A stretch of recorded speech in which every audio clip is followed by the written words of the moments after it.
그 술 마시면 죽어요. 아까 그쪽 시어머니가 와인잔에 독가루를 바르라고 지시했어요. 천박한 집안 출신이라며 저를 벌레 취급하던 시어머니가 억지로 건넨 화해의 와인을 마시려던 순간 냅킨을 건네던 웨이터가 사시나무 떨듯 떨며 제 귓가에 속삭였습니다. 눈앞이 하얘진 저는 시어머니가 한눈을 파는 사이 재빨리 제 잔과 남편의 잔을 바꿔버렸어요. 잠시 후 남편은 기분 좋게 잔을 비웠고 이내 얼굴이 시퍼렇게 질려 식탁 위로 엎어졌습니다. 안 돼. 왜 네가 쓰러져? 내가 저 천박한 년 죽이려고 독을 탄 건데. 저는 스스로 범행을 자백하며 오열하는 시어머니를 바라보며 다짐했습니다.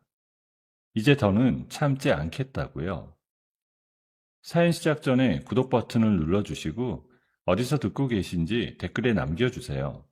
그곳에 늘 행운이 가득하길 바라겠습니다. 5월의 저녁 햇살이 레스토랑의 두꺼운 커튼 사이로 비스듬히 새어들어오고 있었어요.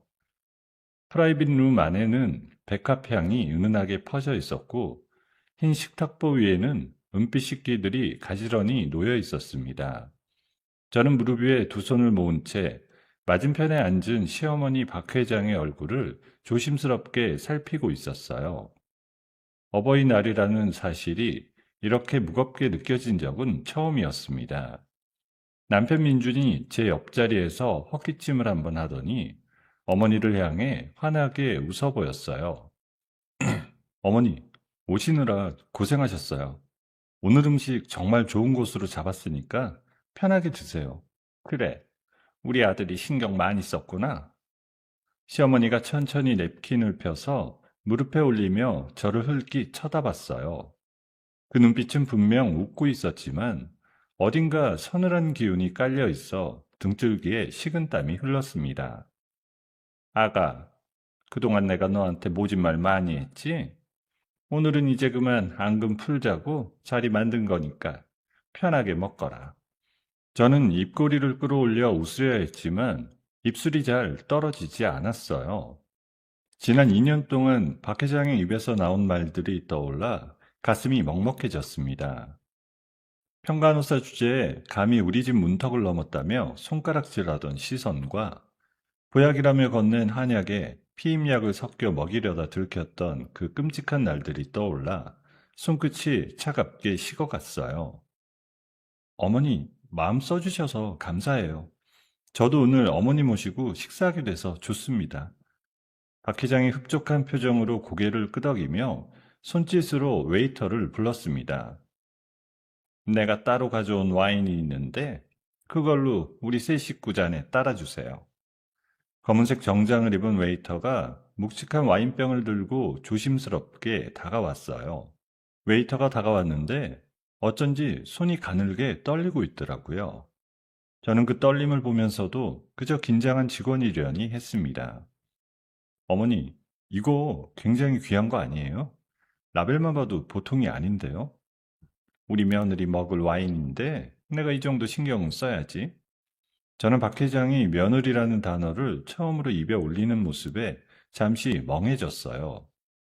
이분의 입에서 그 말이 나오기까지 2년이 걸렸다는 사실이 서글프면서도 한편으로는 이제 진짜 가족이 될 수 있을지도 모른다는 작은 기대가 피어오르기도 했습니다.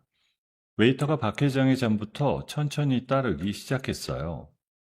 붉은 와인이 잔에 차오르는 소리가 유난히 크게 들리더라고요. 다음으로 민준의 잔, 그리고 마지막으로 제 잔 차례가 되었습니다. 웨이터가 제 옆으로 다가오면서 슬쩍 냅킨 하나를 더 꺼내 제 무릎 위에 올려놓는 신용을 했습니다. 그러더니 거의 들리지 않을 만큼 작은 목소리로 속삭이듯 말했습니다. 사모님, 절대 그 와인 드시면 안 돼요. 그쪽 시어머니가 아까 와인잔에 독가루 바르라고 지시했어요. 그 술 마시면 죽어요. 순간 제 심장이 쿵 떨어지는 것 같았어요. 귓속에서 윙윙거리는 소리가 들리고 손끝이 얼음장처럼 차가워졌습니다. 저는 입을 꽉 다문 채 무릎 위에서 두 손을 맞잡았어요. 이거 받으세요. 만약 드시게 되면 바로 삼키셔야 살아요. 웨이터는 제 손에 작은 약병 하나를 냅킨과 함께 쥐어주고는 아무 일 없다는 듯 뒤로 물러섰습니다. 저는 약병을 꽉 움켜쥔 채 고개만 살짝 끄덕였어요. 박 회장이 와인잔을 들어올리며 환하게 웃었습니다. 자, 우리 가족 화해의 의미로 다 함께 한잔하자. 민준이 신이 난 얼굴로 잔을 들었고 저는 떨리는 손으로 잔을 잡았습니다. 심장이 미친 듯이 뛰고 있었고 잔이 손에서 미끄러질 것만 같았어요. 그때 룸문 쪽에서 지배인이 들어와 박 회장에게 무언가 귓속말을 건넸습니다. 아이고, 가족 모임 중인 거 얘기 안 했어요? 잠깐 기다리라고 해요. 박 회장이 잔을 내려놓고 지배인 쪽으로 몸을 돌리며 짧게 대화를 나누는 사이 민준도 자기 휴대폰을 꺼내 잠시 화면을 들여다봤습니다. 저는 그 짧은 순간을 놓치지 않았어요. 식탁 아래에서 떨리는 손으로 제 잔과 민준의 잔을 슬그머니 바꿨습니다. 잔이 부딪히며 작은 소리가 났지만 다행히 아무도 알아채지 못했어요. 이마에 식은땀이 맺혔고 등에서는 차가운 물이 흘러내리는 듯한 기분이었습니다. 박 회장이 지배인을 돌려보내고 다시 자리에 앉으며 잔을 들었어요. 자, 다시 시작해보자. 어버이날 기념으로 한 잔 쭉 들이키렴. 민준아? 네, 어머니. 어머니 덕분에 오늘 너무 행복해요. 민준이 잔을 입가로 가져가는 순간 저는 숨을 멈췄어요. 제발 마시지 말라고 그냥 입만 대다 내려놓아 달라고 속으로 빌고 또 빌었습니다. 하지만 민주는 잔을 기울여 단숨에 와인을 들이켰어요. 붉은 와인이 그의 목울대를 따라 넘어가는 모습이 슬로모션처럼 천천히 보였습니다. 저는 손바닥에 약병을 꼭 쥔 채로 민준의 얼굴만 뚫어져라 쳐다봤어요. 몇 초가 흘렀을까요? 민준의 얼굴이 갑자기 시퍼렇게 변하기 시작했습니다. 민준이 목을 부여잡으며 헉헉거리기 시작했어요. 박 회장이 들고 있던 와인잔을 떨어뜨렸고 얼굴에 핏기가 가셨습니다. 남편의 입에서 꺽꺽거리는 소리가 새어나오더니 식탁 위 와인잔과 접시들이 와장창 바닥으로 쏟아져 내렸어요. 은빛 포크와 나이프가 카페 뒤로 굴러가고 붉은 와인이 흰 식탁볼을 시뻘겋게 적셨습니다. 여보, 여보 정신 차려. 저는 의자에서 벌떡 일어나 민준을 부둥켜 안았어요. 민준의 몸이 제 팔 안에서 사시나무 떨듯 떨리고 있었습니다. 박 회장이 어리 빠진 얼굴로 일어섰다가 그 자리에 주저앉아 오열하기 시작했어요. 안 돼. 이게 무슨 일이야? 왜 네가 쓰러져? 내가 천년한테 먹이려고 독을 탄 건데 내 아들한테 왜? 룸 안의 공기가 그대로 얼어붙는 것 같았어요. 박 회장의 입에서 흘러나온 말이 제 귓속에 박혀 떨어지지 않았습니다. 밖에서 발소리가 들리고 직원들이 우르르 몰려 들어오는 소리가 들렸어요. 저는 떨리는 손으로 민준의 입을 벌려 약병에 든 액체를 한 방울도 남기지 않고 털어넣었습니다. 여보, 삼켜. 제발 삼켜야 해. 민준의 목을 떼고 움찔거리며 약을 받아 넘기는 게 느껴졌습니다. 저는 그의 가슴 위에 얼굴을 묻고 짐승 같은 울음을 토해냈어요. 멀리서 응급차 사이렌 소리가 가까워지고 있었습니다. 응급차 사이렌이 골목을 찢어놓을 듯 울려 퍼졌어요. 구급대원들이 들것을 들고 룸 안으로 뛰어들어왔고 저는 민준의 손을 놓지 못한 채 그 옆에 매달리듯 따라붙었습니다. 보호자분, 환자분이 뭘 드셨는지 정확하게 말씀해 주세요. 와인이에요. 와인에 독이 들어 있었어요. 방금 해독제는 먹였어요. 구급대원이 고개를 끄덕이며 민준의 가슴에 손을 얹어 맥박을 살피기 시작했어요. 민준의 입가에는 거품이 맺혀 있었고 눈동자는 반쯤 풀려 있었습니다. 저는 그 얼굴을 보면서 다리에 힘이 풀려 주저앉을 뻔했어요. 박 회장은 바닥에 주저앉은 채 두 손으로 얼굴을 감싸고 있었습니다. 민준아, 내 아들 좀 살려줘요. 저는 그 외침을 들으며 입술을 꽉 깨물었어요. 방금 전 박 회장의 입에서 흘러나온 그 말, 전현한테 먹이려고 탄 건데라는 말이 제 귓가에서 떠나지 않았습니다. 룸 안에 있던 직원들 서너 명도 분명히 그 말을 들었을 거예요. 저는 그들의 얼굴을 하나하나 눈에 새겨두었습니다. 구급대원들이 민준을 들것 위에 옮겨 신고 빠르게 룸 밖으로 옮기기 시작했어요. 저도 정신없이 그 뒤를 따라 달려나갔습니다. 박 회장이 비척거리며 일어나 따라오려 했지만 직원들 사이에 휩쓸려 뒤로 처졌어요. 구급차 안은 비좁고 차가웠습니다. 저는 들것 옆에 앉아 민준의 손을 두 손으로 꽉 감싸쥐었어요. 그의 손가락은 얼음장처럼 차가워서 사람의 체온이라고는 믿기지 않을 정도였습니다. 여보, 조금만 버텨. 병원 거의 다 왔어. 제발 눈 좀 떠봐. 구급대원이 민준의 팔에 주사기를 꽂으며 무전기에 대고 뭐라 말을 하고 있었어요. 차창 밖으로 가로등 불빛이 빠르게 스쳐 지나갔고 저는 그 빛이 흐릿하게 번지는 것을 보며 눈물이 멈추지 않는다는 사실을 깨달았습니다. 병원 응급실 입구에 차가 멈추자마자 의료진들이 우르르 몰려 나왔어요. 들것이 자동문 안으로 빨려 들어가듯 사라졌고 저는 그 뒤를 헐레벌떡 따라 들어갔습니다. 흰 가운을 입은 의사가 다급한 손짓으로 간호사들에게 지시를 내리며 민준을 처치실 안쪽으로 옮겼어요. 선생님, 제 남편 좀 살려주세요. 부탁드려요. 보호자분은 일단 밖에서 기다리세요. 최선을 다하겠습니다. 처치실 문이 제 코앞에서 닫혔어요. 저는 그 차가운 문에 손바닥을 댄 채 한참을 서 있었습니다. 복도의 형광등이 윙윙거리는 소리가 너무 크게 들려서 머리가 깨질 것 같았어요. 얼마나 시간이 흘렀을까요? 복도 끝에서 또각거리는 구두 소리가 들려왔습니다. 박 회장이 비서를 양옆에 거느린 채 빠른 걸음으로 다가오고 있었어요. 박 회장의 얼굴은 시뻘겋게 달아올라 있었고 눈은 충혈되어 있었습니다. 너 인연, 어떻게 했길래 우리 민준이가 저렇게 됐어? 도대체 무슨 짓을 한 거야? 어머니, 지금 정신이 있으세요? 방금 그 자리에서 어머니 입으로 다 자백하셨잖아요. 박 회장이 손을 번쩍 들어 올렸습니다. 그 손이 제 뺨을 향해 날아왔지만 저는 피하지 않았습니다. 찰싹하는 소리가 텅 빈 복도에 울려 퍼졌고 뺨이 얼얼하게 달아올랐어요. 자백은 무슨 자백이야? 누가 들었어? 누가 봤어? 다 네 년이 꾸민 짓 아니야. 저는 입안에 고인 피를 삼키며 박 회장을 똑바로 노려봤습니다. 어머니, 거기 직원들 다 들었어요. 저쪽 웨이터도 매니저도 다 들었다고요. 박 회장이 잠시 흔들리는 눈빛을 보이더니 이내 비서에게 손짓을 했어요. 비서가 즉시 휴대폰을 꺼내 어딘가로 전화를 걸기 시작했습니다. 두고 봐라. 내 아들 일어나기 전에 네 년을 먼저 끌어내릴 테니까. 박 회장이 휙 돌아서서 복도 저편의 빈 의자 쪽으로 걸어갔습니다. 비서가 그 옆에부터 끊임없이 전화를 돌리고 있었어요. 그 소리가 점점 더 또렷하게 들려왔습니다. 네, 회장님. 레스토랑 사장 입 막아야 합니다. 직원들 명단 뽑아서 한 명씩 처리하시고 CCTV 원본은 오늘 안으로 다 지워야 해요. 저는 복도벽에 등을 기댄 채 그 소리를 들었습니다. 심장이 다시 미친 듯이 뛰기 시작했어요.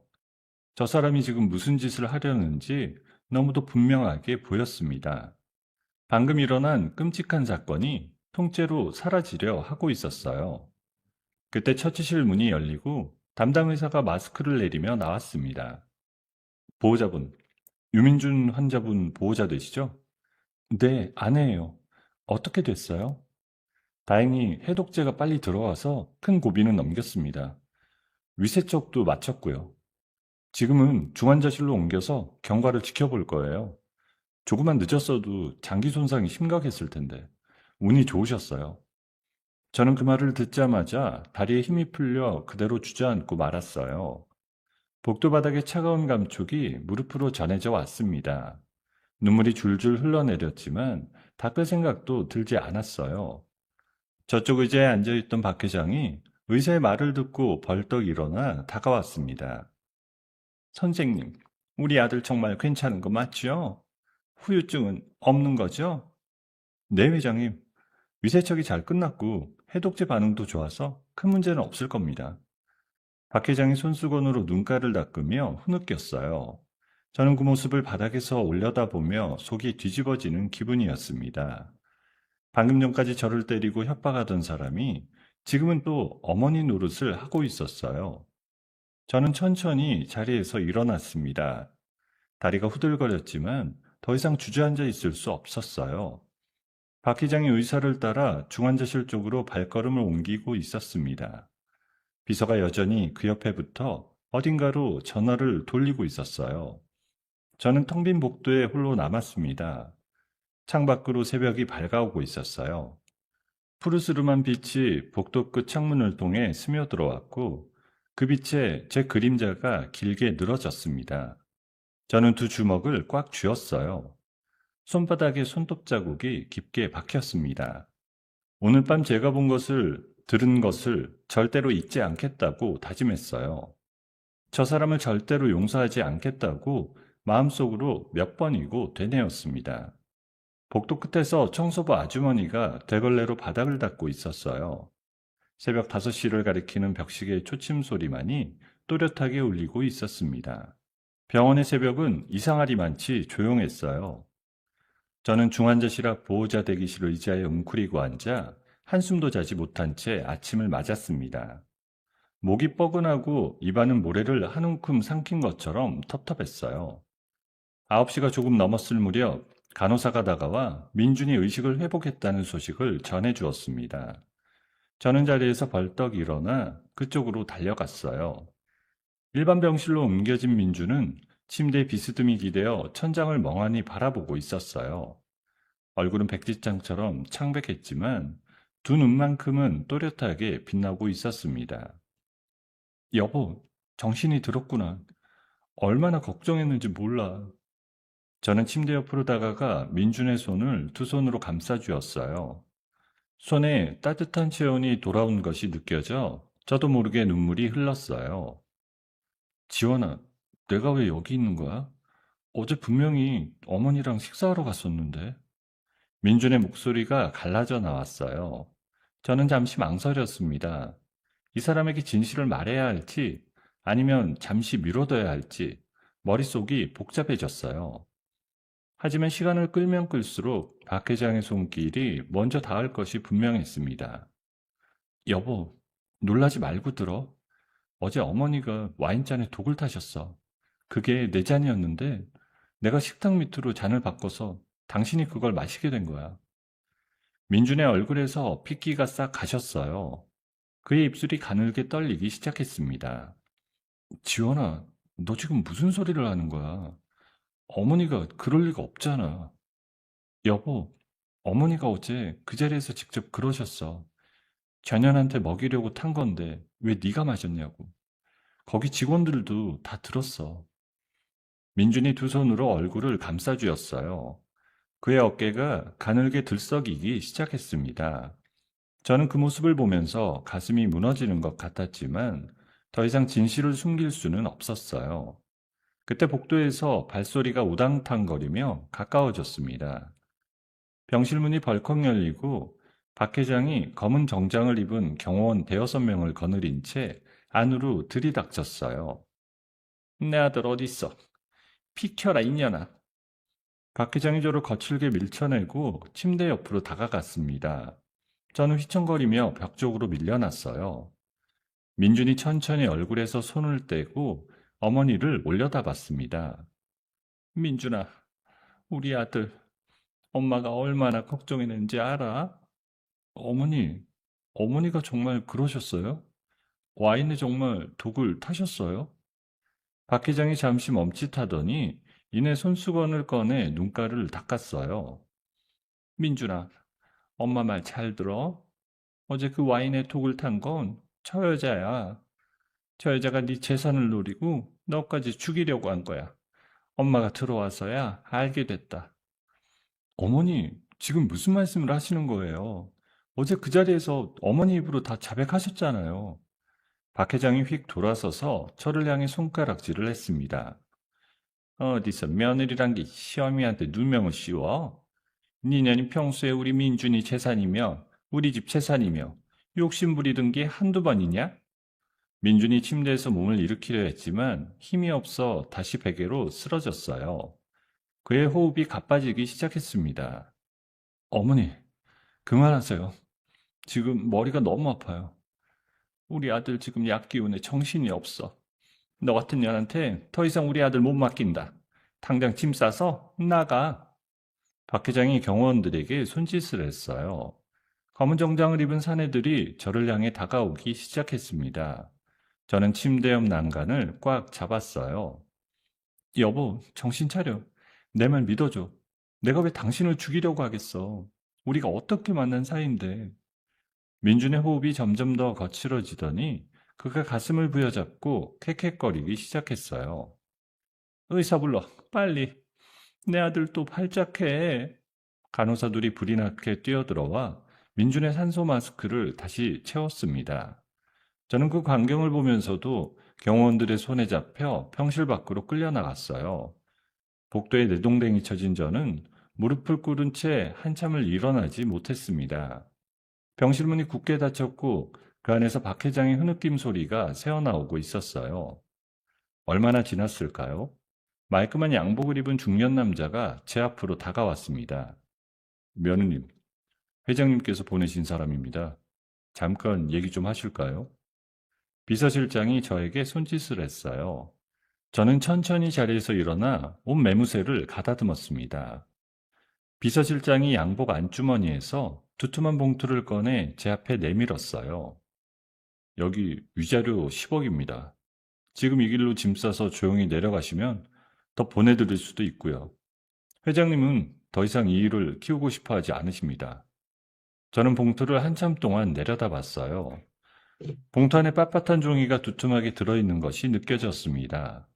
손이 부들부들 떨려왔어요. 실장님, 사람 목숨이 그렇게 싸요? 어머니가 며느리 죽이려다 친아들이 죽을 뻔했는데 그게 10억으로 끝날 일인가요?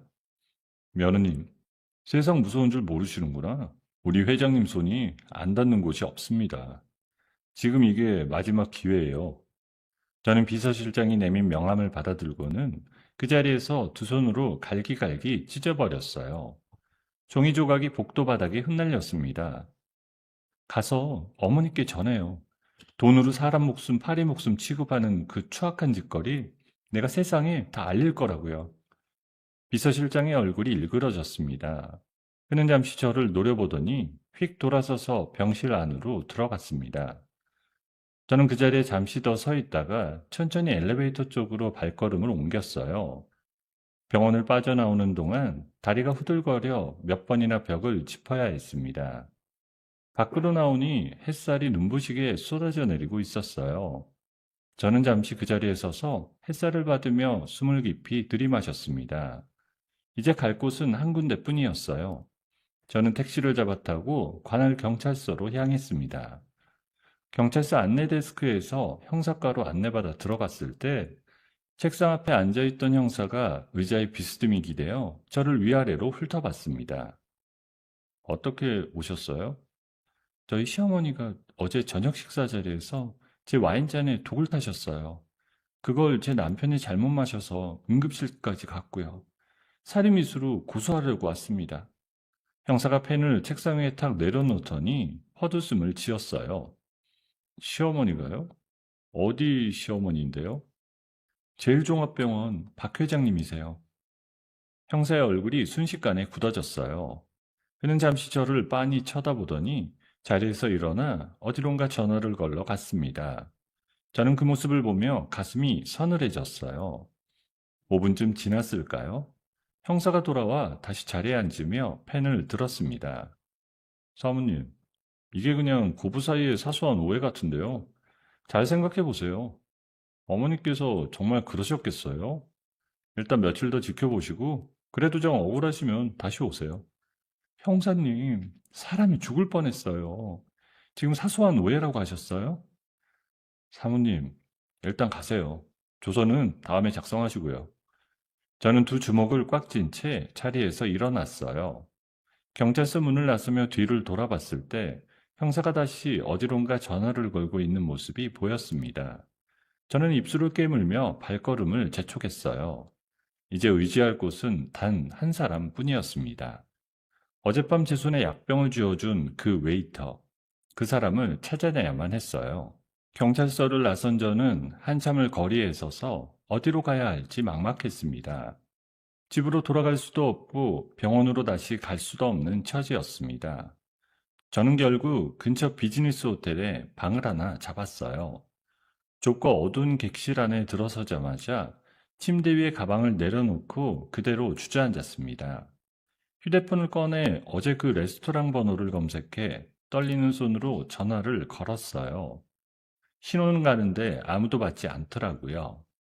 3번, 4번을 연거푸 걸어도 마찬가지였습니다.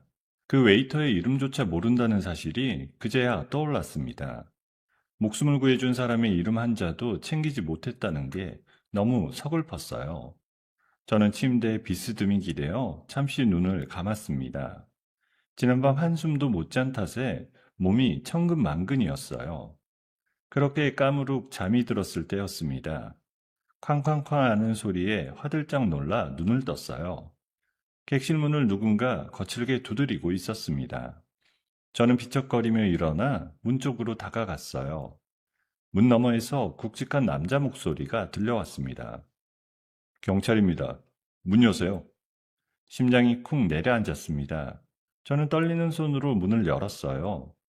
복도에는 경찰복을 입은 사내 둘과 양복을 입은 노신사 1명, 그리고 어디서 본 적 있는 그 비서실장이 함께 서 있었어요.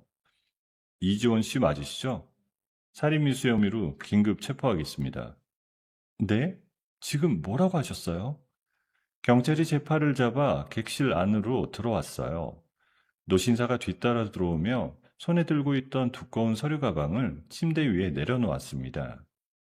이지원 씨, 저는 박 회장님 측 법률 대리인 김 변호사입니다. 지금부터 묵비권 행사 가능하고요. 본인이 말씀하시는 모든 내용이 법정에서 불리하게 작용할 수 있다는 점 미리 알려드립니다.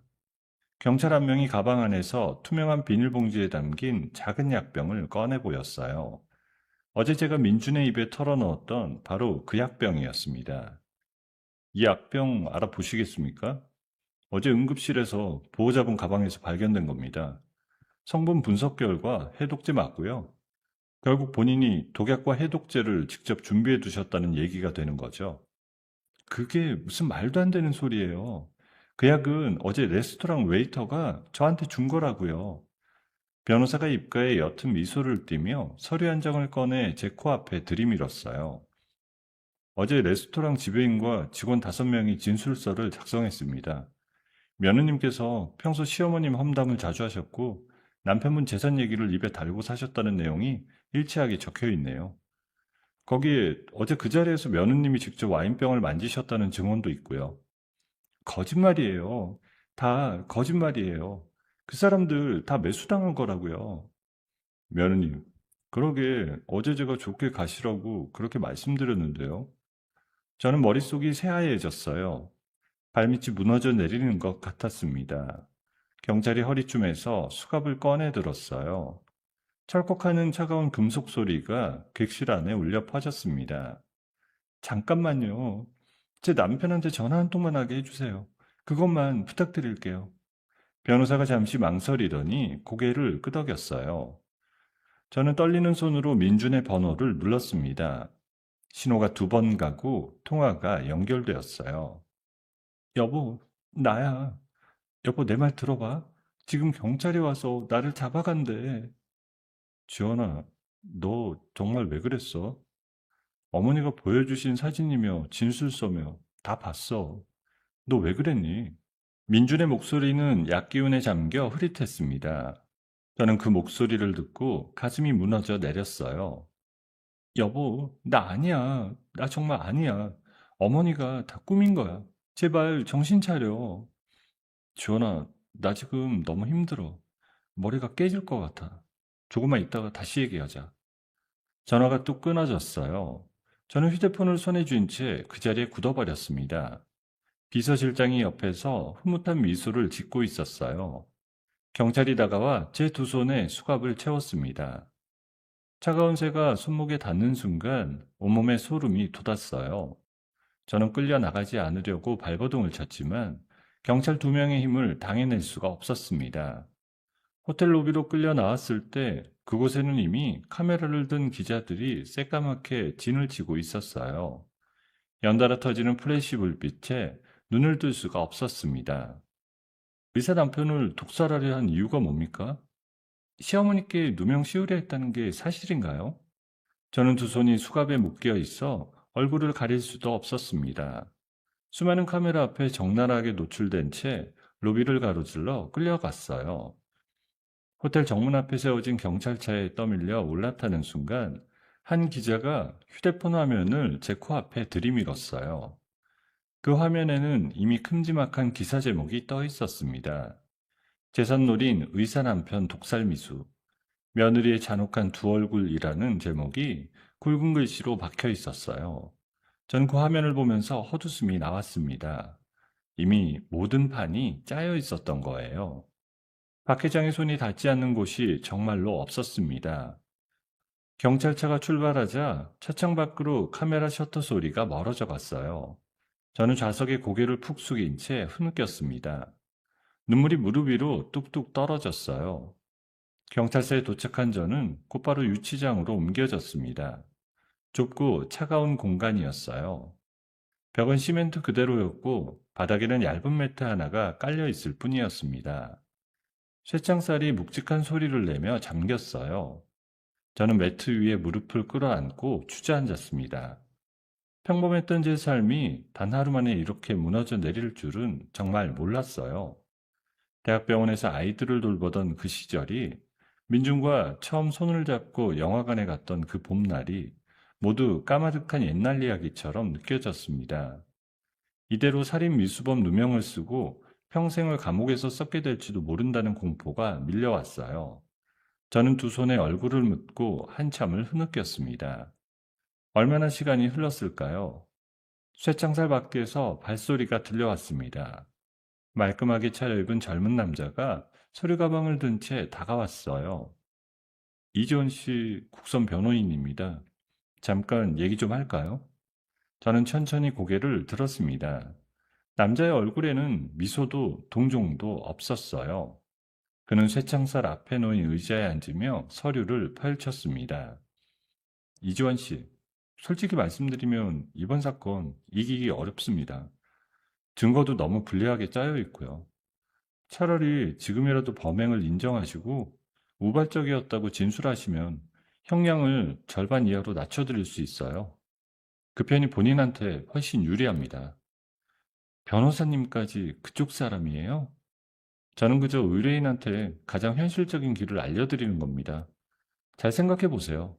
내일 구속영장 실질심사인데 이대로 가면 그냥 영장 발부됩니다. 남자가 자리에서 일어나 가버렸어요. 저는 다시 매트 위에 주저앉아 무릎을 끌어안았습니다. 작은 창문 너머로 해가 지고 있었어요. 붉은 노을이 유치장 벽에 길게 그림자를 드리웠습니다. 저는 그 그림자를 한참 동안 바라봤어요. 머릿속에 민준의 얼굴이 떠올랐습니다. 지금쯤 그는 병원 침대에 누워 어머니가 보여준 거짓 증거들을 들여다보고 있을지도 몰랐어요. 그 사람마저 저를 의심하고 있다면 저는 정말로 끝이었습니다. 밤 11시가 가까워질 무렵 교도관이 다가왔습니다. 이지원 씨, 면회 신청이 들어왔어요. 긴급 면회라고 하는데 만나시겠습니까? 누구예요? 누가 저를 면회하러 와요? 그건 가서 보시면 됩니다. 저는 자리에서 천천히 일어났어요. 다리가 후들거렸지만 한 가닥 희망이 가슴속에서 작게 피어올랐습니다. 쇠창살 문이 열리고 교도관이 저를 면회실 쪽으로 이끌었어요. 복도를 걸어가는 동안 제 발걸음 소리만 또렷하게 울려 퍼졌습니다. 면회실은 좁고 어두운 방이었어요. 가운데 두꺼운 투명 가림막이 세워져 있었고 양옆으로 작은 의자 하나씩이 놓여 있었습니다. 저는 교도관의 안내를 받아 안쪽 의자에 앉았어요. 가림막 너머에는 아직 아무도 보이지 않았습니다. 심장이 쿵쿵 뛰는 소리가 면회실 안에 울려 퍼지는 것 같았어요. 잠시 후 맞은편 문이 열리고 두꺼운 모자를 푹 눌러 쓴 사람이 들어왔습니다. 얼굴 절반을 마스크로 가린 그 사람은 자리에 앉기 전에 주변을 한번 두리번거렸어요. 저는 그 사람이 자리에 앉는 순간 숨이 멎는 것 같았습니다. 마스크 위로 드러난 두 눈이 어제 제가 약병을 쥐어주었던 그 웨이터의 눈이었어요. 어, 어제 그분? 사모님, 죄송해요.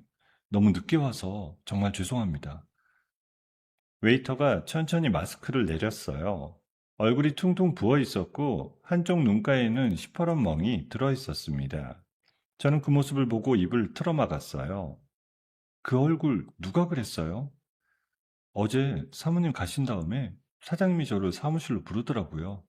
그래서 거기서 그 사람들한테 좀 맞았습니다. 저는 가슴이 미어졌어요. 이 사람이 저 때문에 이런 일을 당했다는 사실이 너무 가슴 아팠습니다. 웨이터가 가림막 너머로 저를 한참 동안 바라봤어요. 사모님, 저 기억 안 나세요? 저 은지 아빠예요. 4년 전에 대학병원 소아병동에서 신세졌던 그 은지요.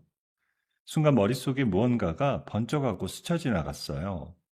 저는 4년 전 그 봄날의 기억을 더듬어 올라갔습니다. 당시 응급실로 실려온 5살짜리 여자아이가 있었어요. 급성 폐렴이었는데 담당 의사가 처방을 잘못 내려 약물 부작용으로 호흡이 멈춰가던 그 아이였습니다. 저는 그때 평간호사 신분으로 의료사고를 덮으려던 병원 측에 맞서서 보호자에게 진실을 알렸고 다른 병원으로 긴급 이송을 도왔던 기억이 났습니다. 그 결정으로 저는 한 달 동안 정직 처분을 받았지만 아이는 무사히 살아났어요. 어머나 세상에, 은지 아빠, 은지는 건강하죠? 네, 덕분에 우리 은지가 지금 초등학교 3학년이 됐어요. 키도 또래만큼 자라고요. 그날 사모님이 아니었으면 우리 은지는 지금 이 세상 사람이 아니었을 거예요. 은지 아빠는 손등으로 눈물을 닦았습니다. 저는 가림막에 손을 가져다 댔어요. 은지 아빠도 자기 손을 가림막 너머로 마주댔습니다. 사모님, 저 시간이 별로 없어요. 빨리 본론으로 들어갈게요. 은지 아빠가 주머니에서 작은 비닐봉지를 꺼냈어요. 봉지 안에는 구식 폴더폰 하나와 USB 하나가 들어 있었습니다. 어제 그 사모님이 저한테 가루봉지를 주면서 와인잔에 발라라 했을 때 제가 그분 모르게 이 폴더폰으로 다 녹음해뒀어요. 돈 봉투 건네면서 입단속 하라던 목소리까지 다 들어 있습니다. 저는 두 손으로 입을 틀어막았어요. 그리고 이 USB 안에는 어제 주방 쪽 CCTV 원본이 들어 있어요. 사모님이 가신 다음에 지배인이 서버 들어가서 원본 지우려고 하는 거 제가 미리 빼돌렸습니다. 은지 아빠, 이걸 어떻게... 사모님이 우리 은지 살려주신 분이잖아요. 그 은혜를 어떻게 잊어요? 저 어제부터 식당에서 해고당하고 건달들한테 쫓겨다녔어요. 집에도 못 들어갑니다. 그래도 사모님 살려야 한다는 생각밖에 없었어요. 저는 가림막에 이마를 기대고 한참을 흐느꼈어요.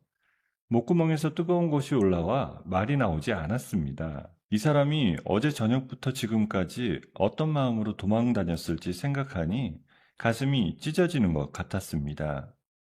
사모님, 이거 어떻게 변호사님한테 전달하면 될까요? 저는 지금 면회 끝나면 또 어디로 숨어야 돼서요. 은지 아빠, 우리 대학교 선배 중에 강 변호사라는 분이 계세요. 인권 변호사로 오래 일하셨어요. 그분께 전해주세요. 강민호 변호사. 번호는 010-0000-0000이에요. 강민호 변호사님, 010-0000-0000. 알겠어요. 면회 나가자마자 바로 갈게요. 은지 아빠, 이 은혜 평생 안 잊을게요. 제가 여기서 나가면 무슨 일이 있어도 은지 아빠 도와드릴 거예요. 약속해요. 사모님은 저랑 우리 은지 살려주신 분이에요. 빚 갚는 겁니다. 저야말로 평생 갚아도 모자라요. 은지 아빠는 자리에서 일어났어요. 마스크를 다시 올려 쓰고 모자를 깊이 눌러 쓰는 그 모습이 너무 작고 단단해 보였습니다. 면회실 문을 나서기 전에 그가 한 번 더 뒤를 돌아봤어요. 사모님, 꼭 이기세요. 우리 은지가 사모님 살아나오는 거 기도하고 있어요. 문이 닫혔습니다. 저는 그 자리에 한참을 앉아 가림막 너머를 바라봤어요. 가슴속에 뜨거운 무언가가 차오르고 있었습니다. 다음날 아침 구속영장 실질심사 법정은 사람들로 빼곡히 들어차 있었어요. 방청석에는 기자들이 자리를 잡고 카메라를 들이대고 있었고, 검사석 뒤편에는 박 회장의 비서실장이 거만하게 앉아 있었어요. 저는 수의를 입은 채로 피고인석에 끌려 나왔습니다. 수갑찬 손목이 묵직했어요. 자, 피고인 측 변호인 진술하세요. 제 변호인석에 앉아있던 사람이 자리에서 일어섰습니다. 말끔한 회색 정장에 안경을 쓴 강민호 변호사가 그곳에 서 있었어요. 저는 그 얼굴을 보고 눈물이 핑 돌았습니다. 존경하는 재판장님, 검찰 측이 제출한 증거들에는 중대한 조작 정황이 있습니다. 본 변호인이 어젯밤 입수한 결정적 증거 2가지를 지금 이 자리에서 공개하고자 합니다. 검사가 자리에서 벌떡 일어났어요. 재판장님, 사전에 제출되지 않은 증거를 갑자기 공개하는 것은 절차상 부적절합니다. 영장 심사 단계에서는 새로운 증거 제출을 폭넓게 허용합니다. 변호인은 계속하세요. 강 변호사가 노트북을 열어 법정 스피커를 연결했어요. 잠시 후 법정 안에 박 회장의 또렷한 목소리가 울려 퍼지기 시작했습니다. 이 가루를 며느리 잔에 발라요. 색깔도 없고 냄새도 없으니까 들킬 일 없어. 입막음용으로 이 봉투 받으시고 끝나면 이 번호 다시는 누르지 말아요. 법정안이 술렁이기 시작했습니다. 방청석에서 헛바람을 들이마시는 소리가 여기저기서 터져나왔습니다. 검사의 얼굴이 새파랗게 질려갔어요. 강 변호사가 이어서 화면을 켜자 흑백의 CCTV 영상이 법정 모니터에 떠올랐습니다. 레스토랑 주방 옆 복도에서 박 회장이 웨이터에게 봉투를 건네는 장면이 또렷하게 잡혔어요. 이어진 영상에서는 지배인이 모니터실에 들어가 서버를 조작하려는 장면까지 고스란히 담겨 있었습니다. 판사가 안경을 고쳐 쓰고 한참 동안 영상을 들여다봤어요. 검사 측, 이 증거에 대해 반박할 내용 있습니까? 재판장님, 그게 그러니까 추가 조사가 필요합니다. 본 법정은 피고인 이지원에 대한 구속영장 청구를 기각합니다. 수사기관의 증거 조작 정황이 의심되며 진범의 존재가 명백히 드러난 상황입니다. 피고인을 즉시 석방하도록 합니다. 법정 안에 박수 소리가 터져 나왔어요. 방청석의 기자들이 우르르 일어나 카메라 셔터를 눌러댔습니다. 저는 그 자리에 멍하니 서 있다가 다리에 힘이 풀려 피고인석 의자에 그대로 주저앉았어요. 수갑이 풀리는 차가운 감촉이 손목에 느껴졌습니다. 저는 두 손으로 얼굴을 감싸쥐고 흐느꼈어요. 법원 정문을 나서자 기자들의 카메라가 새까맣게 몰려들었습니다. 저는 강 변호사의 부축을 받으며 계단 위에 마련된 마이크 앞으로 다가갔어요. 수많은 카메라 앞에서 저는 깊게 숨을 들이마셨습니다. 저는 시어머니 박 회장님으로부터 살인 미수를 당했고 거기에 더해 증거인멸과 무고까지 당했습니다. 오늘 이 자리에서 똑똑히 말씀드립니다. 저는 끝까지 싸울 것이고 진실을 끝까지 밝힐 것입니다. 플래시불 빛이 쏟아져 내렸어요. 그때 군중 사이에서 누군가 휘청거리며 다가오는 것이 보였습니다. 병원복 위에 외투만 걸쳐 입은 민준이 환자용 슬리퍼를 신은 채 저를 향해 비척비척 다가오고 있었어요. 링거줄이 그의 팔에 매달려 흔들리고 있었습니다. 민준은 제 앞에 와서 그 자리에 무릎을 꿇었어요. 지원아, 미안해. 정말 미안해. 내가 너를 의심했어. 내가 진짜 사람이 아니다. 한 번만, 딱 한 번만 용서해줘. 저는 그 자리에 서서 한참 동안 무릎 꿇은 민준을 내려다봤어요. 쏟아지는 카메라 플래시 사이로 그의 들썩이는 어깨만이 또렷하게 보였습니다. 법원 앞에서 무릎 꿇은 민준을 일으켜 세우고 집으로 돌아온 그 밤은 정말 길었습니다. 민준은 현관문을 들어서자마자 거실 한가운데 우뚝 서서 한참을 둘러봤어요. 벽에 걸린 박 회장 부부의 가족 사진, 식탁 옆에 비싼 도자기, 안방 화장대 위에 줄지어 선 명품 화장품들, 그 사람의 눈에서 차가운 빛이 흘러나왔어요. 지원아, 오늘 밤 안에 어머니 흔적 다 치워버리자. 더 이상 이 집에 그림자 한 조각도 남기고 싶지 않아. 여보, 몸도 아직 안 좋은데 천천히 해도 돼. 아니, 오늘이어야 해. 내일까지 끌고 가면 내가 또 흔들릴 것 같아. 저는 말없이 큰 쓰레기 봉투를 꺼내 들었어요. 새벽이 밝아올 무렵 거실은 텅 비어 있었고 민주는 그 자리 한가운데에 주저앉아 한참을 천장만 올려다봤습니다. 며칠 뒤 박 회장의 자택과 병원재단 사무실에 검찰의 압수수색이 들이닥쳤어요. 이튿날 새벽에는 박 회장이 잠옷 차림 그대로 수갑이 채워져 끌려 나오는 영상이 뉴스 화면을 채웠습니다. 이거 다 며느리가 꾸민 함정이에요. 내가 왜 내 아들을 죽이려고 해요? 다들 정신 차리세요. 평생 명품 정장만 입고 살았던 그 사람이 헝클어진 머리에 잠옷바람으로 카메라 앞에 끌려 나오는 모습은 묘하게 숙연했어요. 며칠 뒤 민준이 면회를 다녀왔습니다. 끝까지 큰 소리 치시더라. 며느리가 꾸민 짓이라고. 그래서 내가 그 자리에서 각서 한 장 던지고 왔어. 병원 후계자 자리 재산 다 포기한다고. 어머니랑 나는 이제 남이라고. 여보, 괜찮아? 후련해. 이제야 숨이 좀 쉬어져. 저는 그 사람의 손을 가만히 잡았어요. 평생 어머니 그늘에서 자란 사람이 그 그늘을 스스로 잘라낸다는 것이 얼마나 큰 결심인지 잘 알고 있었습니다. 그렇게 일주일이 지나고 토요일 아침이었어요. 식탁에서 커피잔을 들던 민준의 휴대폰이 요란하게 울렸습니다. 민준이 화면을 보더니 표정이 굳어졌어요. 병원 인사과인데 이 시간에 무슨 일이지? 민준이 통화 버튼을 눌렀습니다. 수화기 너머의 목소리가 차갑게 흘러나왔어요. 박민준 과장님, 오늘부로 해고통보 드립니다. 사유는 등기로 보내드리겠습니다. 민준의 손에서 휴대폰이 미끄러져 식탁 위에 떨어졌어요. 박 회장이 수감되어 있어도 재단 안에는 그 사람의 끈앞풀이 그대로 남아 있었던 거예요. 바로 그때 현관벨이 요란하게 울렸습니다. 저는 인터폰을 확인하고 깜짝 놀랐어요.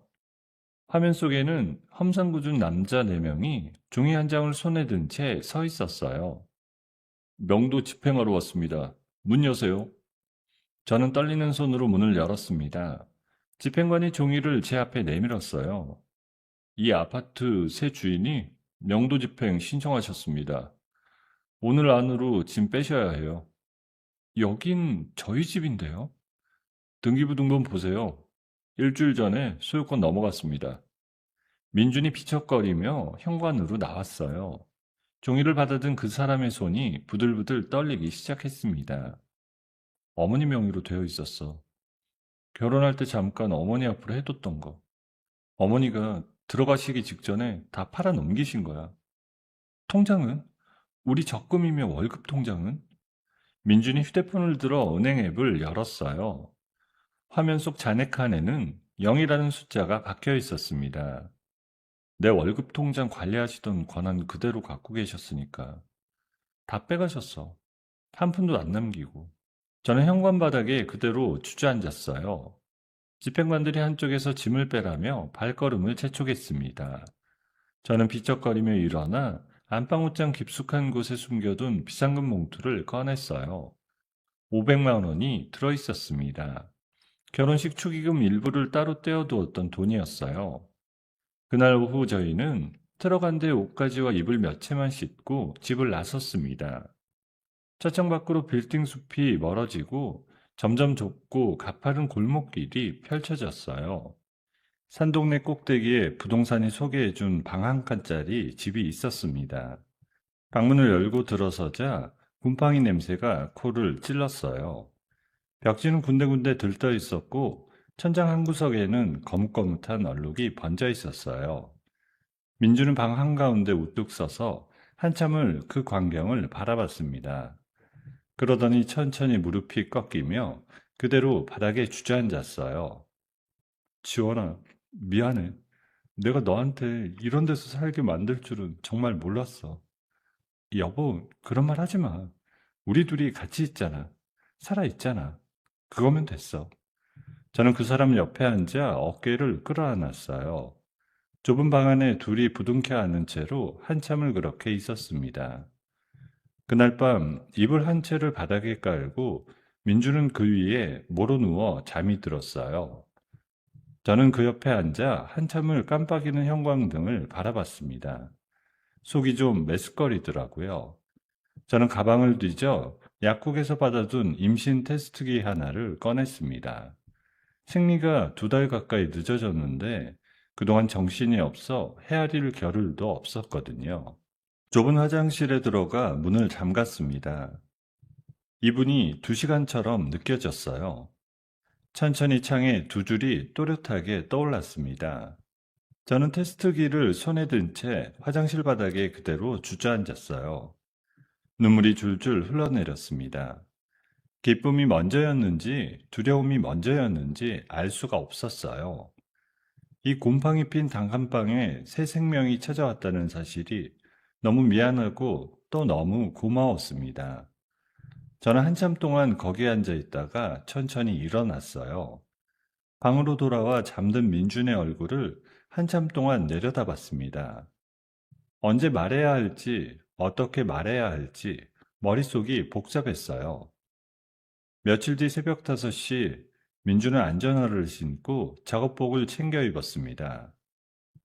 여보, 정말 괜찮겠어? 의사 손으로 어떻게 그런 일을... 손은 손이야. 의사 손도 인간의 손이고 노가다 일꾼 손도 인간 손이야. 가족 먹여 살리는데 손 가릴 게 뭐가 있어? 민준이 새벽 어둠 속으로 사라지는 뒷모습을 저는 대문 앞에서 한참 동안 지켜봤습니다. 해가 뜨고 저는 시내로 나갔습니다. 지하철 2정거장을 지나 작은 백반집 앞에 도착했어요. 은재 아빠가 일하고 있는 곳이었습니다. 식당 한 한쪽에서 앞치마를 두르고 그릇을 나르는 그 사람의 모습이 보였어요. 저는 카운터에 앉아 식당 사장에게 봉투 하나를 슬그머니 내밀었습니다. 사장님, 이거 얼마 안 되지만 보태시고요. 저 사람 정말 성실한 사람이에요. 우리 가족 살린 은인이고요. 정직원으로 좀 써주세요. 사모님이 어떻게 우리 직원을... 한 식구나 마찬가지예요. 부탁드릴게요. 은재 아빠가 그릇을 들고 지나가다가 저를 보고 발걸음을 멈췄어요. 그 사람의 눈이 동그래졌고 입가에 천천히 미소가 번지기 시작했습니다. 뱃속에 작은 생명이 꿈틀거리는 것 같은 느낌이 들었어요. 저는 그 자리에서 잠시 배에 손을 얹고 가만히 서 있었습니다. 단칸방에서의 10달은 길고도 짧았습니다. 민주는 매일 새벽 5시면 작업복을 챙겨 건설 현장으로 나갔고 늦은 저녁에 돌아와 잠시 눈을 붙인 뒤 다시 새벽 1시까지 대리운전 핸들을 잡았습니다. 손바닥이 갈라지고 굳은 살이 박혔지만 그 사람은 한 번도 힘들다는 말을 입에 올리지 않았어요. 저는 점점 불러오는 배를 안고 좁은 방 안에서 살림을 꾸렸습니다. 여름에는 선풍기 한 대로 버텼고 겨울에는 전기장판에 의지해 몸을 데웠어요. 산부인과는 동네 골목 끝에 있는 작은 의원 한 곳만 다녔습니다. 제대로 된 영양제 하나를 챙겨 먹지 못한 채 10달이 흘러갔어요. 진통이 찾아온 새벽, 민주는 마침 대리운전을 마치고 막 돌아온 참이었습니다. 그는 작업복 바지에 점퍼만 걸친 채 저를 부축해 동네 산부인과로 향했어요. 좁은 분만실 안에서 저는 5시간을 버텼습니다. 이마에서 흘러내린 땀이 베개를 흥건히 적셨어요. 사모님, 조금만 더 힘내세요. 거의 다 왔어요. 저는 입술을 깨물며 마지막 힘을 짜냈습니다.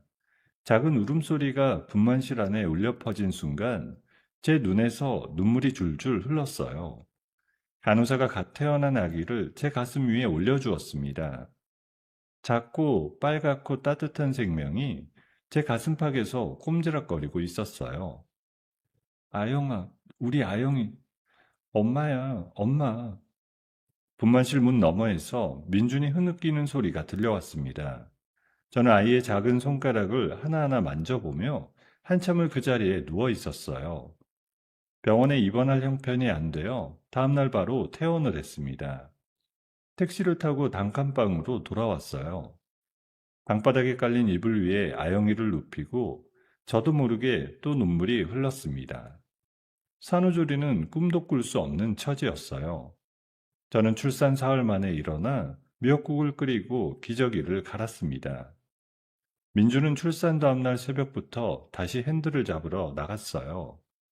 분유 한 통이 7만 원 가까이 하는 게 너무 무서웠습니다. 여보, 며칠만 쉬다가 가면 안 돼? 아영이 분유값은 벌어야지. 걱정 마, 나 안 죽어. 민준이 새벽 어둠으로 사라지는 뒷모습을 보며 저는 한참 동안 대문에 기대어 있었습니다. 그렇게 100일이 다가오던 어느 밤이었어요. 자정 무렵 잘 자던 아영이가 갑자기 자지러지게 울기 시작했습니다. 저는 아이를 안아 올렸다가 깜짝 놀랐어요. 아영이의 입술이 푸르스름한 빛을 띠고 있었습니다. 뺨에 손을 대보니 불덩이처럼 뜨거웠어요. 어머, 어머, 우리 아영이 왜 이래? 이마에 손을 다시 대보니 정말 펄펄 끓었습니다. 작은 가슴이 빠르게 들썩이는데 숨을 제대로 못 쉬고 헐떡거리는 것 같았어요. 저는 떨리는 손으로 민준에게 전화를 걸었습니다.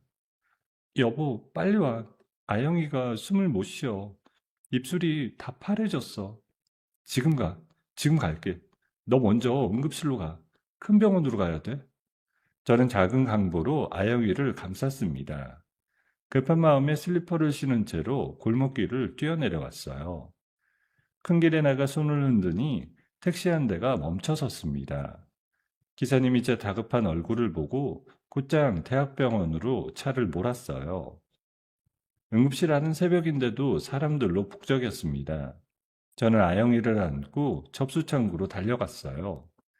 우리 아기 좀 봐주세요. 입술이 다 파래졌어요. 숨을 잘 못 쉬어요. 간호사가 바로 응급실 안쪽으로 저희를 안내했어요. 당직 의사가 아영이를 진찰하더니 표정이 굳어졌습니다. 산소 포화도가 너무 낮아요. 일단 산소 공급부터 하고 정밀 검사 들어가겠습니다. 저는 그 옆에 서서 두 손을 맞잡고 발만 동동 굴렀어요. 조금 후 민준이 작업복 그대로 응급실로 뛰어들어왔습니다. 흙먼지가 묻은 얼굴이 백지장처럼 하얗게 질려 있었어요. 새벽 동안 여러 검사가 이어졌습니다. 심초음파 화면을 들여다보는 의사의 표정이 점점 더 어두워졌어요. 검사가 끝난 뒤 아영이는 중환자실로 옮겨졌고 저희는 작은 상담실로 안내되었습니다. 아버님, 어머님, 마음 단단히 잡수시고 들어주세요.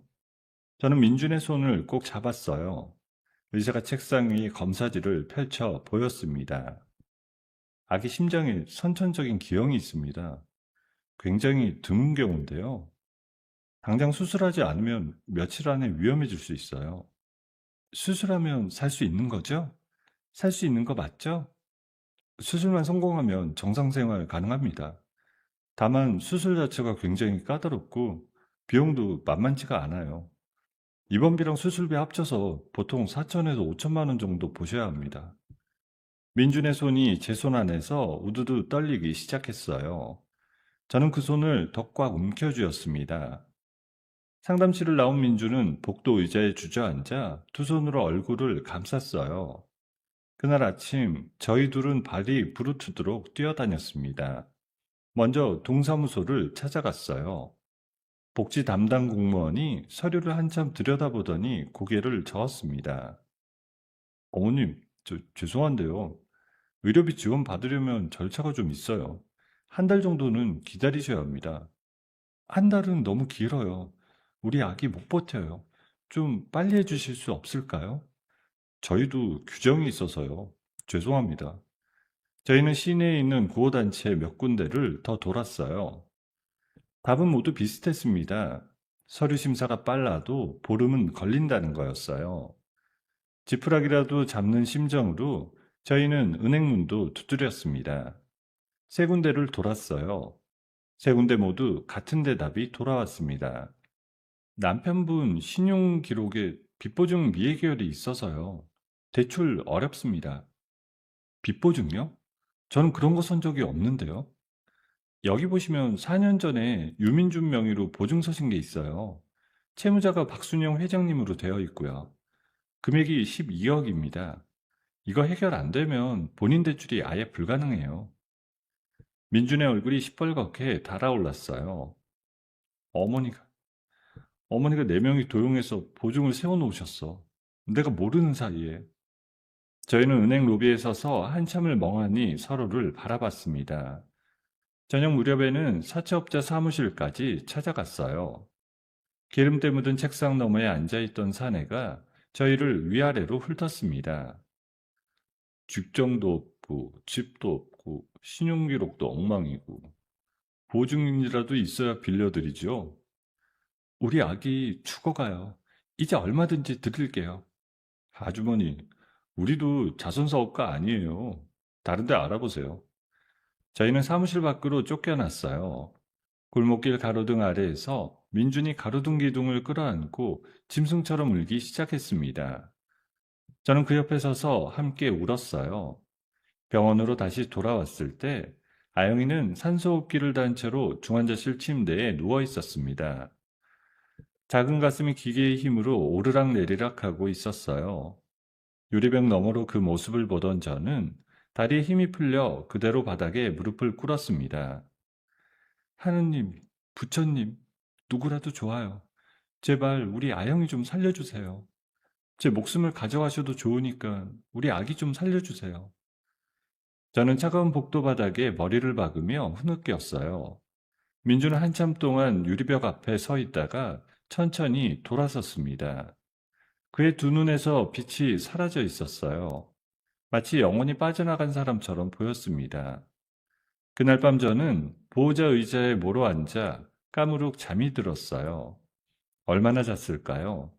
어깨에 따뜻한 무언가가 덮이는 느낌이 들었습니다. 눈을 떠보니 민준이 자기 외투를 제 어깨에 덮어주고 있었어요. 여보, 어디가? 잠깐, 바람 좀 쐬고 올게. 더 자.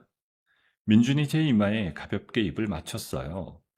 오랜만에 느껴보는 다정한 입맞춤이었습니다. 저는 그 따뜻함에 안심이 되어 다시 눈을 감았어요. 민준이 복도 끝으로 걸어가는 발소리가 점점 멀어져 갔습니다. 엘리베이터 문이 열리는 소리, 닫히는 소리가 차례로 들려왔어요. 저는 그 소리를 들으며 다시 잠속으로 빠져들었습니다. 새벽 2시를 가리키는 복도 벽시계의 초침 소리만이 또렷하게 울리고 있었어요. 새벽 5시 무렵 저는 보호자 의자에서 화들짝 눈을 떴습니다. 옆자리에 있어야 할 민준의 자리가 텅 비어 있었어요. 외투만 제 어깨 위에 덮인 채 그 사람의 흔적이 사라져 있었습니다. 휴대폰을 들어 전화를 걸어봤지만 신호만 갈 뿐 받지 않았어요. 저는 묘하게 가슴이 서늘해졌습니다. 그 시각 민주는 도시 외곽의 교도소 정문 앞에 서 있었어요.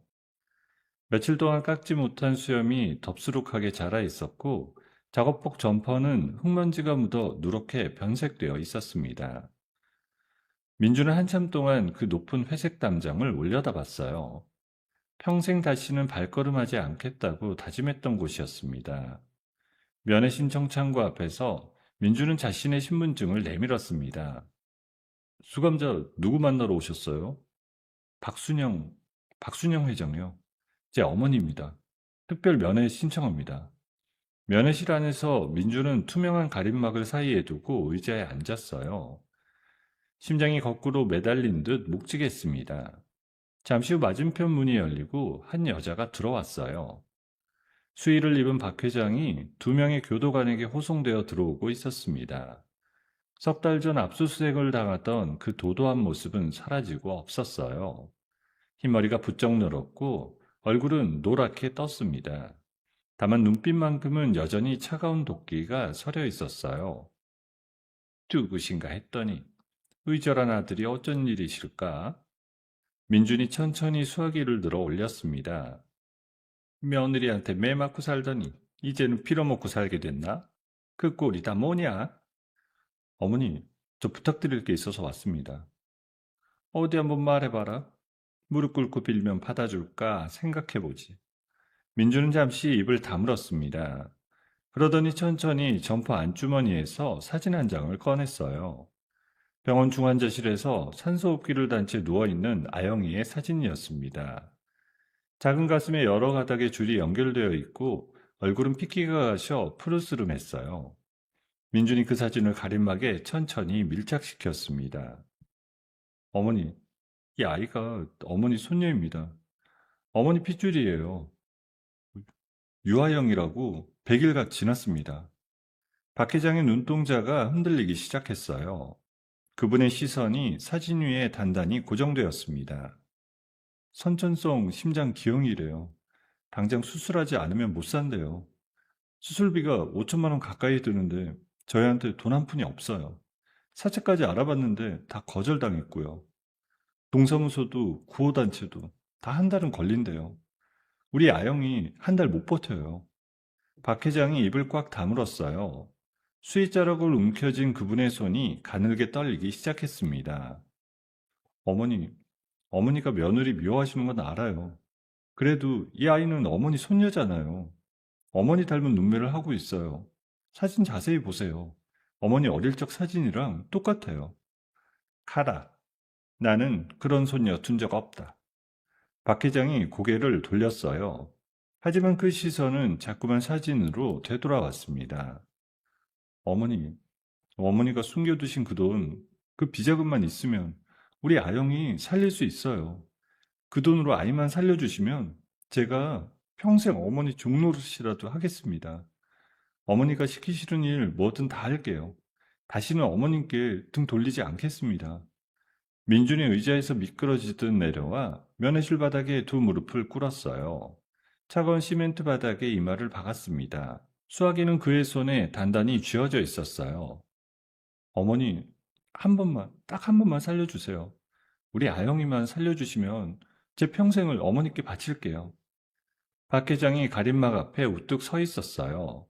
그 사람의 어깨가 조금씩 흔들리기 시작했습니다. 평생을 돈과 자존심으로 쌓아올린 그 단단한 성벽에 균열이 가는 소리가 들리는 것 같았어요. 박 회장이 다시 사진으로 시선을 돌렸습니다. 산소호흡기를 단 작은 얼굴이 거기에 있었어요. 그분이 떨리는 손가락으로 가림막을 천천히 어루만졌습니다.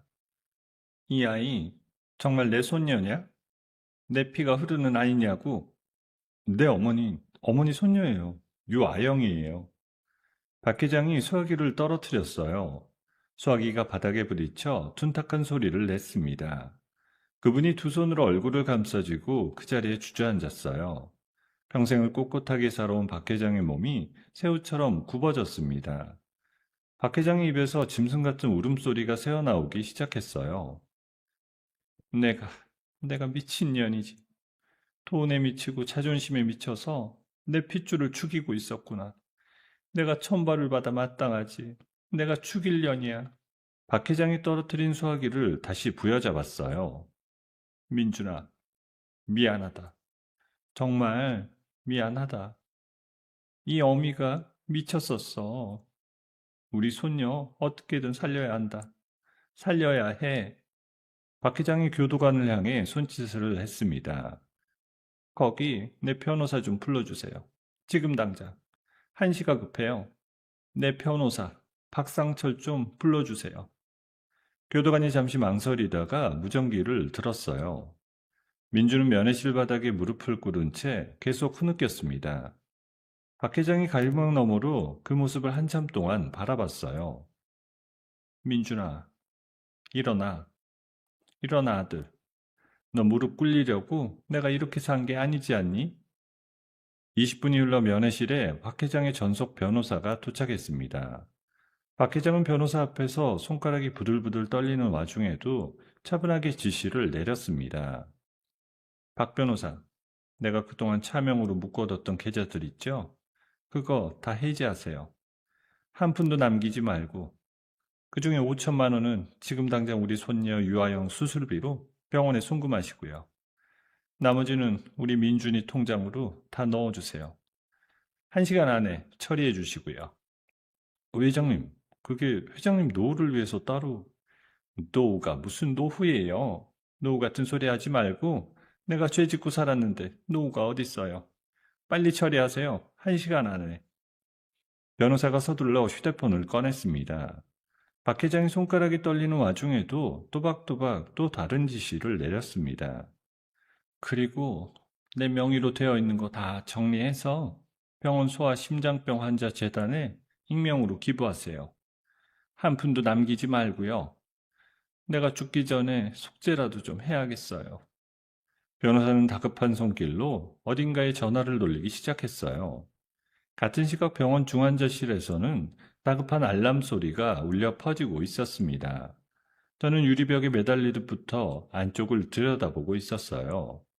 아영이의 심장박동 모니터에 빨간 경고등이 깜빡이고 있었습니다.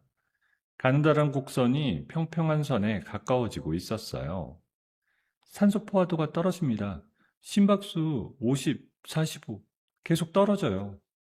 우리 아영이 좀 살려주세요. 당직 의사가 뛰어들어와 아이의 가슴에 손을 얹었어요. 저는 유리벽을 두 손으로 두드리며 무너지듯 무릎을 꿇었습니다. 바로 그때 원무과에서 사람이 헐레벌떡 뛰어왔어요. 유아영 아기 보호자분? 유아영 아기 보호자분 어디 계세요? 저예요. 제가 엄마예요. 어머님, 방금 수술비 전에 결제됐어요. 5천만 원 입금 확인됐고요. 이번 보증금까지 다 처리되었습니다. 지금 바로 수술 들어갈 수 있어요. 저는 그 자리에 그대로 주저앉았습니다. 머릿속이 새하얘져서 무슨 말인지 이해가 되지 않았어요. 누가 그 돈을 익명 후원자라고만 적혀 있어요. 어머님, 동의서 서명만 해주시면 바로 수술실로 옮기겠습니다. 저는 떨리는 손으로 서류에 사인을 했어요. 곧 흰 가운을 입은 의사들이 아영이의 침대를 밀고 수술실로 향했습니다. 저는 그 침대를 따라가다가 수술실 자동문 앞에서 멈춰 섰어요. 작은 침대 위에서 산소호흡기에 의지한 채 잠든 아영이의 얼굴이 멀어져 갔습니다. 저는 자동문이 닫히는 것을 보며 그 자리에 그대로 주저앉았어요. 차가운 복도 바닥에 이마를 대고 두 손을 모았습니다. 뒤늦게 민준에게서 전화가 걸려왔어요. 수술실 문 앞에서 받은 그 전화기 너머에서 민준의 목소리가 흐릿하게 들려왔습니다. 지원아, 아영이 수술비 들어갔지? 들어갔을 거야. 여보, 어디야? 그 돈 어디서 났어? 어머니께 다녀왔어. 어머니가 다 내놓으셨어. 지원아, 미안해. 다 끝나고 얘기하자. 전화가 끊어졌어요. 저는 휴대폰을 가슴에 끌어안고 한참 동안 수술실 문 앞에 앉아 있었습니다. 벽시계의 초침 소리만이 또렷하게 울리고 있었어요. 수술실에 붉은 불이 꺼지고 자동문이 열린 것은 정확히 10시간 지난 뒤였습니다. 피 묻은 수술복을 입은 의사가 마스크를 천천히 내리며 제 앞으로 다가왔어요. 저는 의자에서 벌떡 일어나 두 손을 모아 쥐었습니다. 어머님, 수술 잘 끝났습니다. 심장 기형 부위 완벽하게 교정됐어요. 우리 아영이 살았습니다. 저는 그 자리에 다리가 꺾여 그대로 주저앉았어요. 뒤늦게 도착한 민준이 제 옆에서 두 손으로 얼굴을 감싸쥐고 한참을 흐느꼈습니다. 회복실로 옮겨진 아영이는 작은 가슴에 붕대를 두른 채 잠들어 있었어요. 붉은 기운이 도는 뺨이 너무 곱고 따뜻해서 저는 그 작은 손을 잡고 한참을 울었습니다. 민준이 침대 옆에 무릎을 꿇고 앉아 아이의 발을 만져봤어요. 아영아, 미안해. 아빠가 미안해. 이제 아빠가 잘할게. 며칠 뒤 박 회장은 변호사를 다시 불러들였습니다. 마지막 남은 부동산과 주식까지 모두 정리해 소아심장병 환화재단에 익명으로 기부하겠다는 서류에 지장을 찍었습니다. 평생 움켜쥐고 살았던 모든 것을 내려놓는데 그 사람은 단 하루도 망설이지 않았다고 했어요. 그렇게 시간이 흘러갔습니다. 아영이가 첫 돌을 맞이하던 날 저희 부부는 산동네 단칸방을 떠나 작지만 볕이 잘 드는 전셋집으로 이사를 했어요. 박 회장의 비자금 반환 절차가 마무리되면서 남편 명의의 빚보증도 모두 풀렸고 흙먼지 묻은 작업복을 벗은 민주는 다시 하얀 가운을 입었습니다. 저 또한 옛 동료들의 응원 속에 대학병원 소아병동으로 돌아가 수간호사 자리에 앉았어요. 복직 첫날 저녁 식탁에서 민준이 가만히 제 손을 잡았습니다. 지원아, 우리 정말 멀리도 왔다. 그러게, 정말 멀리도 왔어. 그렇게 3년이 흘렀습니다. 아영이는 어느덧 3살이 되었고, 입가에서 옹알이가 사라지고 또박또박한 문장이 흘러나오기 시작했습니다. 어느 봄날 아침, 저는 우편함에서 한 통의 편지를 꺼냈습니다. 박 회장의 특별 사면 심사가 잡혔다는 소식이었어요. 요즘 들어 건강이 부쩍 나빠져 병원 진료를 자주 받는다는 이야기가 면회 다녀온 민준을 통해 들려오던 참이었습니다. 저는 편지를 한참 동안 손에 쥐고 있다가 민준에게 보여주었어요. 지원아, 같이 가볼래? 아영이도 데리고. 그래, 같이 가자. 한 번은 데려가야 할 것 같아.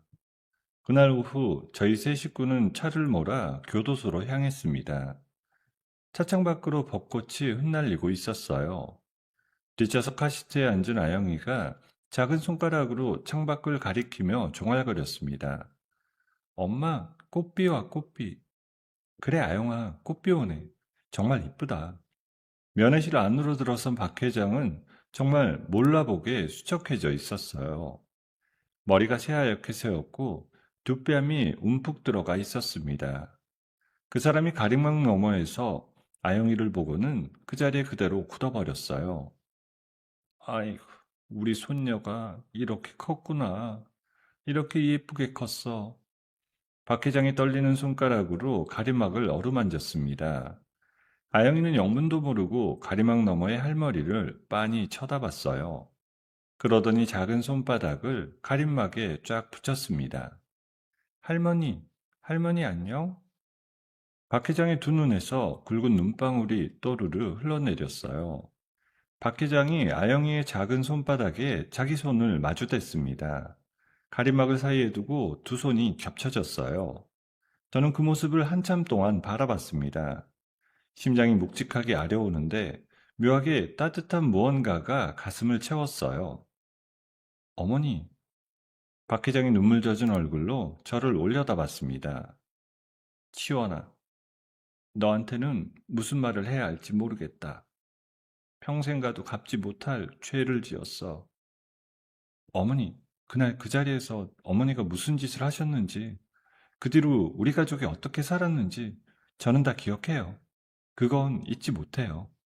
박 회장이 고개를 떨궜습니다. 저는 잠시 숨을 고른 뒤 다시 입을 열었어요. 그런데 어머니, 그 모든 일이 있고 나서 어머니가 우리 아영이 살리셨잖아요. 가지고 계신 거 다 내놓으셨잖아요. 아픈 아이들 위해서 그 돈 다 쓰셨잖아요. 그래서 저는 어머니 용서하려고요. 치원아, 미워하면서 사는 거 너무 힘들어요. 아영이가 이렇게 크는 동안 어머니 미워하면서 사는 게 우리한테 아무 의미가 없더라고요. 어머니, 이제 그만 마음 내려놓으세요. 박 회장이 그 자리에서 가림막에 이마를 박으며 통곡하기 시작했어요. 치원아, 미안하다. 정말 미안해. 이애미가 너무나 큰 죄를 졌어. 그리고 고맙다, 우리 며느리. 처음으로 박 회장의 입에서 며느리라는 단어가 진심을 담아 흘러나왔습니다. 저는 그 모습을 바라보며 가만히 고개를 끄덕였어요. 옆에 있던 민준도 가림막 너머 어머니를 향해 천천히 고개를 숙였습니다. 아영이는 그 사이에 가만히 서서 할머니의 우는 모습을 바라보다가 작게 입을 열었습니다. 할머니, 울지 마. 아영이 있어. 박 회장이 그 말을 듣고 더 크게 흐느꼈습니다. 수의자락이 눈물로 흠뻑 젖어 들어갔어요. 면회 시간이 끝나간다는 안내방송이 울리고 박 회장이 자리에서 일어났습니다. 그 사람이 마지막으로 저를 향해 천천히 고개를 숙였습니다. 평생 누구에게도 고개 숙일 줄 몰랐던 그 사람의 백발이 흔들렸어요. 면회 실문이 닫혔습니다. 저는 한참 동안 그 자리에 서서 닫힌 문을 바라봤어요. 면회를 마치고 돌아 나오는 길, 햇살이 눈부시게 쏟아져 내렸습니다. 교도소 정문을 나서며 민준이 제 손을 꽉 잡았어요. 지원아, 고마워. 당신 덕분에 우리 가족 다 구원받았어. 당신 아니었으면 지금쯤 우리 다 어떻게 됐을지 몰라. 우리가 같이 한 거야. 나 혼자 한 거 아니야. 민준이 제 어깨를 끌어안았어요. 아영이가 그 사이에서 작은 손으로 우리 두 사람의 손을 꽉 잡았습니다. 아영이의 웃음소리가 교도소의 높은 담장을 넘어 푸른 하늘로 퍼져나갔어요. 벚꽃잎이 바람을 타고 우리 세 사람의 어깨 위로 사뿐히 내려앉았습니다. 저는 민준의 어깨에 살며시 머리를 기대했어요. 봄볕이 등 뒤에서 따뜻하게 내리쬐고 있었습니다. 저는 그날 교도소 정문을 나서며 봄볕을 받는 순간 묘한 기분이 들었습니다. 미움 하나 내려놓은 게 이렇게 가벼운 일이구나 싶었어요. 평생 저를 죽이려 했던 그 사람을 용서한다는 게 처음에는 도저히 불가능해 보였습니다. 그런데 막상 입 밖으로 그 말을 꺼내고 나니 가장 가벼워진 사람은 다른 누구도 아닌 저 자신이더라고요. 용서는 그 사람을 위해서 하는 게 아니라 결국 나를 위해서 하는 거구나. 그 봄날에 비로소 깨달았습니다. 여러분, 살다 보면 도저히 용서가 안 되는 사람이 한 명쯤 생기지요. 가슴에 박힌 그 못 하나 때문에 밤잠을 설치고 식사를 거르고 그러시잖아요. 그 못 빼내는 건 그 사람이 해줄 수 있는 게 아닙니다. 여러분 손으로 천천히 빼내셔야 돼요. 힘들면 힘든 대로 천천히 오늘 하루치만 빼내시면 됩니다. 벚꽃잎이 바람에 흩날리던 그 봄날의 햇살처럼 여러분의 남은 인생에도 따뜻한 봄볕이 가득하시기를 진심으로 바랍니다. 여러분, 오늘의 이야기를 어디서 듣고 계신가요? 구독 버튼을 눌러주시고 댓글에 남겨주시면 감사한 마음으로 인사드리겠습니다. 감사합니다.